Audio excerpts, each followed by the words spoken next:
Bonsoir à tous, on se retrouve à nouveau pour un live spécial cours à distance aujourd'hui avec Léa Stark. Bonsoir Léa. Bonsoir Cédric. Alors, on va évoquer avec toi le dispositif que nous avons mis en place sur le campus de Paris Blésame pour justement les cours à distance et puis les cours aussi hybrides entre les périodes de déconfinement et de confinement.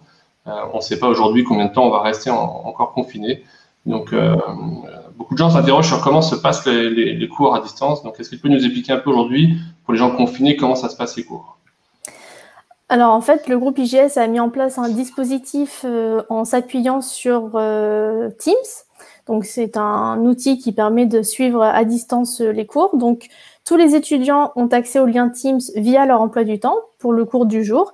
Ils n'ont qu'à cliquer dessus pour arriver directement sur la classe virtuelle de la journée. L'intervenant, c'est le même principe. À partir du moment où il a accès à son calendrier, il voit le lien Teams apparaître et il peut se connecter directement.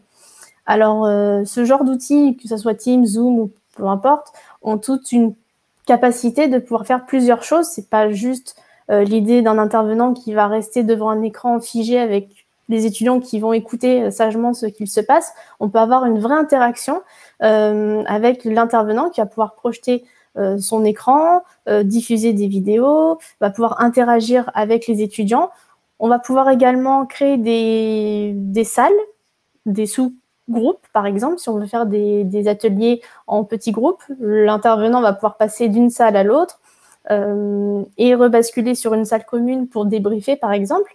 Donc, c'est un outil qui permet quand même une certaine interaction avec les étudiants. Et puis, on peut utiliser d'autres outils que le groupe IGS a déjà mis en place, tels que Bicom, Emma, WooClap. Alors, WooClap, c'est pour faire des quiz, par exemple. Enfin, voilà, on peut vraiment diversifier un petit peu la façon de faire son cours, même en étant à distance.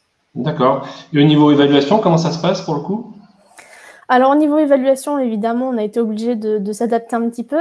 On va avoir à la fois des rendus plutôt type études de cas, des dossiers qui ne nécessitent pas forcément de la connaissance, je dirais, par cœur, puisqu'on est dans une école, je le rappelle, de compétences professionnelles. Du coup, on va évaluer des compétences professionnelles, et ces compétences professionnelles, on peut les évaluer par le biais d'études de cas. Donc ça pose pas de problème de le faire à distance.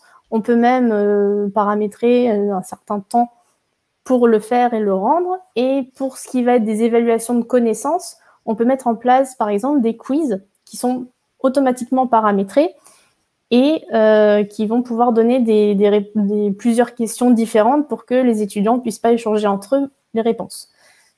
Voilà. D'accord, parfait. Ce genre de dispositif.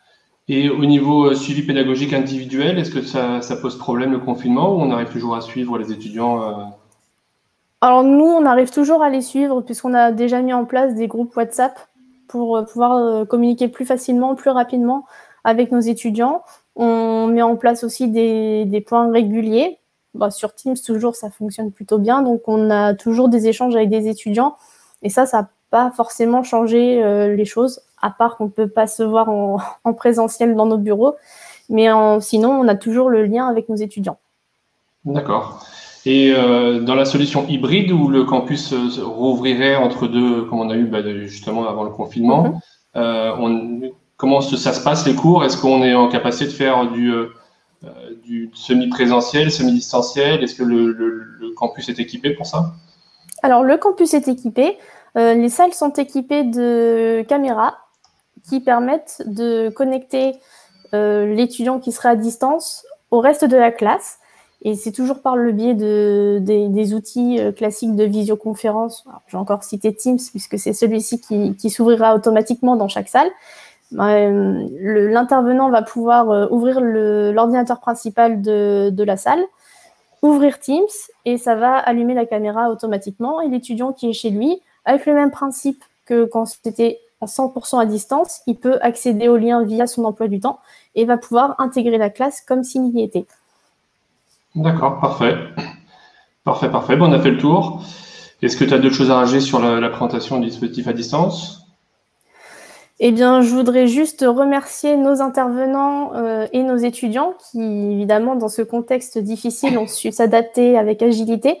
C'est vrai qu'il faut rendre hommage principalement aux intervenants pour la partie ingénierie, parce que c'est pas la même chose quand même de donner un cours à distance qu'un cours en présentiel. Ça demande beaucoup d'énergie, pas forcément la même. Donc c'est vrai que c'est vraiment merci à eux d'avoir pu avoir autant d'agilité à ce niveau-là. Et merci aux étudiants qui doivent aussi faire preuve de patience et pour qui c'est pas forcément évident de rester derrière un écran non plus toute une journée. Mais bon, vu la situation actuelle, on espère pouvoir par la suite avoir une forme hybride. C'est quand même plus souple et plus agréable pour tout le monde. D'accord, parfait. Il me reste juste à rappeler que le groupe IGS a mis à disposition de tous les étudiants de l'école et du groupe IGS un service 5 en 1 qui s'appelle IGS for Me. Tous les étudiants de l'ESAM peuvent en profiter. Si jamais vous ne savez pas où trouver des informations, vous la trouverez sur votre Bicom. Il y a une assistante santé avec un accès à des généralistes et spécialistes 24 heures sur 24, 7 jours sur 7, un soutien psychologique avec des psychologues qui sont à votre écoute, une assistante sociale et familiale du lundi au vendredi pour toutes vos déclarations d'impôts, dossiers CAF ou autres soucis que vous pouvez rencontrer, et une assistance hospitalisation et immobilisation au cas où vous auriez à être hospitalisé dans le cadre du Covid. Voilà, vous retrouverez tout ça sur Bicom. Je vous remercie. Merci Léa d'avoir été avec nous ce soir. Et puis si vous avez d'autres questions, n'hésitez pas à les poster en commentaire et on y répondra au plus vite. Voilà. Merci à tous, bonne soirée et à très vite. Bonne soirée.